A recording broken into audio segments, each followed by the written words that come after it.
जय मसीह। आज 9 दिसंबर 2024।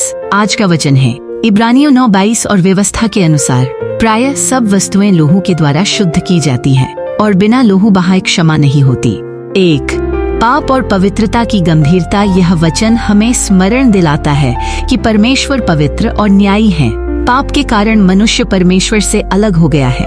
परमेश्वर का न्याय मांग करता है कि पाप का दंड दिया जाए। पाप कोई साधारण बात नहीं है। यह हमारे और परमेश्वर के बीच में दीवार बनाता है।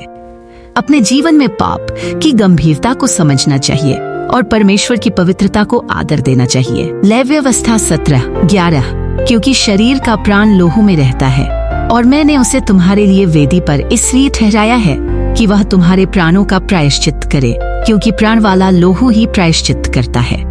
2 लोहू के महत्व का अर्थ। वचन कहता है कि व्यवस्था के अनुसार प्राय सब वस्तुएं लोहू के द्वारा शुद्ध की जाती हैं। पुराने नियम में बलिदानों की व्यवस्था यह दिखाने के लिए थी कि पाप का दंड मृत्यु है। बलिदान का खून पाप का प्रायश्चित करने का प्रतीक था। यह हमें परमेश्वर के न्याय और अनुग्रह को दिखाता है कि कैसे बलिदान पापों को ढांप सकता है।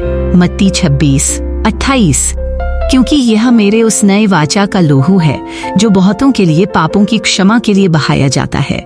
3 यीशु मसीह का बलिदान। पुराने नियम के बलिदान स्थायी नहीं थे, लेकिन यीशु मसीह ने अपने खून को बहाकर एक बार और हमेशा के लिए पापों का प्रायश्चित किया। यीशु मसीह के खून के द्वारा हमें सच्ची क्षमा और शुद्धता मिलती है। हमें यीशु के बलिदान पर विश्वास करना चाहिए और उसमें शरण लेनी चाहिए। 1 यूहन्ना 1:7 यदि हम ज्योति में चलें जैसा कि वह स्वयं ज्योति में है, तो हमारा आपस में संगति होता है और उसके पुत्र यीशु का लोहू हमें सब पापों से शुद्ध करता है। 4 क्षमा का मूल्य और हमारा उत्तरदायित्व। यह वचन हमें दिखाता है कि क्षमा मुफ्त में नहीं मिली, इसके लिए यीशु को अपना जीवन देना पड़ा। बिना लोहू बहाए क्षमा नहीं होती। यीशु का बलिदान हमें परमेश्वर के प्रेम और न्याय का प्रमाण देता है। हमें पाप से दूर रहना चाहिए और अपने जीवन को परमेश्वर के प्रति समर्पित करना चाहिए।